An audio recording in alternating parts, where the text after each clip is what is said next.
विद्यार्थियों, पिछली कक्षा में हम आपके पाठ्यक्रम में संकलित कबीरदास के दोहों की व्याख्या कर रहे थे। उसी क्रम में आज हम आगे के पदों की व्याख्या करेंगे। करता दिसे कीर्तन ऊंचा करी करी तूंड, जाने बूझे कुछ नहीं यूं ही आधा ऋण। इस दोहे में कबीरदास जी कहते हैं कि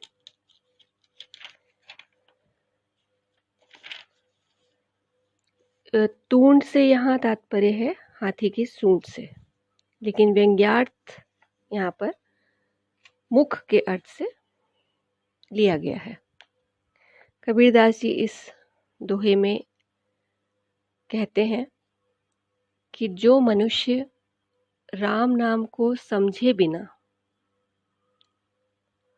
और हृदय में योग को धारण किए बिना, अर्थात जो मनुष्य राम नाम का महत्व नहीं समझता है और योग आदि साधनात्मक क्रियाएं भी नहीं करता है, वह मुंह उठाकर ऊंचे स्वर में कीर्तन करता है। करता दिसे कीर्तन ऊंचा करी करी तूंड। ऐसा मनुष्य जो बिना राम नाम के महत्व को समझे, बिना हृदय में योग को धारण किए ऊंचे स्वर में कीर्तन करता रहता है, वह जाने बूझे कुछ नहीं यूं ही आधा ऋण। ऐसा मनुष्य रण क्षेत्र में, युद्ध क्षेत्र में लड़ते हुए उस धड़ के समान है जिसे दिखाई तो कुछ भी नहीं देता, चाहे कोई उसे तलवार से भी मारे, उसे तो मारते रहने से काम है। अर्थात बिना देखे धड़ युद्ध किया जाता है। ऐसा मनुष्य राम नाम के महत्व को समझता नहीं है, कुछ जानता नहीं है, कोई साधनात्मक क्रिया करता नहीं है, बस ऊंचे स्वर में मुंह उठाकर कीर्तन किया करता है। अर्थात उसका कीर्तन, उसका ईश्वर को पुकारना, ईश्वर को याद करना बिल्कुल निरर्थक है, बेकार का है।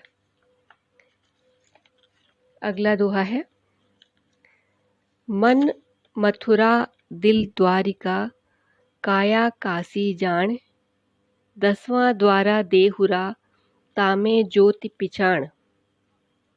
यहाँ पर 10वां द्वारा से अर्थ है 10म द्वार से, ब्रह्मरंध्र से। इस दोहे में कबीरदास जी कहते हैं कि व्यर्थ में, बेकार में, इधर उधर तीर्थों में भटकने की कोई आवश्यकता नहीं है। तीर्थों में, व्यर्थ में भटकना बेकार है। क्यों? क्योंकि मन मथुरा दिल द्वारिका काया काशी जान। क्योंकि मनुष्य का मन ही मथुरा है, उसका हृदय द्वारकापुरी है और समस्त शरीर काशी है, जिसमें 10वां द्वारा देहुरा तामे ज्योति पिछाण। अर्थात इस देह में ही, इस शरीर में ही ब्रह्मरंध्र मंदिर का द्वार है और यही उचित है, यही श्रेयस्कर है कि मनुष्य अपनी शक्तियों को केंद्रित करके उस परम पिता परमात्मा की ज्योति से साक्षात्कार कर ले, उसके दर्शन कर ले। अर्थात कबीरदास जी कहते हैं कि बेकार में, दिखावे के लिए तीर्थों में आना जाना नहीं चाहिए। उससे कुछ लाभ नहीं होता, आगे का मार्ग उससे नहीं सधता, बल्कि मनुष्य के मन में ही मथुरा है, हृदय में द्वारकापुरी है और समस्त शरीर में काशी नगरी है। और इसमें जाने का मार्ग, इस देह रूपी मंदिर में, इस शरीर रूपी मंदिर में जाने का मार्ग ब्रह्मरंध्र है। तो वहाँ से स्वयं ही साधना के माध्यम से उसे प्रवेश करना चाहिए। अपनी सारी शक्तियों को केंद्रित करके साधना के माध्यम से उस शरीर के मंदिर में ब्रह्मरंध्र के माध्यम से प्रवेश करके उस परमात्मा की ज्योति स्वरूप से साक्षात्कार करना चाहिए। अगला दोहा है, कबीरा माला काठ की कही समझावे तो ही, मन न फिरावे आपणो कहा फिरावे मोही। इसमें, इस दोहे में कबीरदास जी व्यर्थ के दिखावे से, व्यर्थ के आडंबर से, कि लोग बेकार में हाथ में माला लेकर ईश्वर के स्मरण का दिखावा करते हैं, उसे कबीरदास जी बेकार का बताते हैं। कहते हैं उससे कोई लाभ नहीं होने वाला। वे कहते हैं, कबीरा माला काट की कहीं समझावे तो ही। कबीरदास जी कहते हैं कि हे साधक, ये काठ की जड़ माला, लकड़ी की जड़ माला, ये तुझे समझाती है कि मुझे फिराने से क्या लाभ है, मुझे फिराने से कोई फायदा नहीं है। तू अपना मन संसार की ओर से फिरा ले और प्रभु भक्ति के शरण में लग जा, तभी तेरा कल्याण हो सकता है। क्योंकि माला फिराने से प्रभु का नाम जपने का कोई संबंध नहीं है, क्योंकि मन का जब उससे कोई मेल नहीं है तो माला, हाथ में माला फिराना भी निरर्थक हो जाता है। इसलिए कबीरदास जी कहते हैं कि हे साधक, ये लकड़ी की माला भी, लकड़ी की जड़ माला भी तुझे यह समझाती है कि जब तक तू अपना मन संसार की ओर से नहीं फिराएगा, संसार की ओर से अपना मन जब तक अलग नहीं कर लेगा, तब तक मुझे फिराने का, माला को फिराने का कोई भी लाभ नहीं मिलेगा। इस तरह माला फिराना सच्ची साधना नहीं है, बल्कि संसार से अपनी चित्तवृत्ति को हटाकर, संसार से अपने मन को हटाकर प्रभु में केंद्रित करना ही सच्ची भक्ति का रास्ता है। अगला दोहा है, केसो कहा बिगाड़िया जे मूंडे 100 बार, मन को काहे न मूड़िए जामे विषय विकार। केसों से मतलब है यहाँ बालों से, केशों से, बालों से।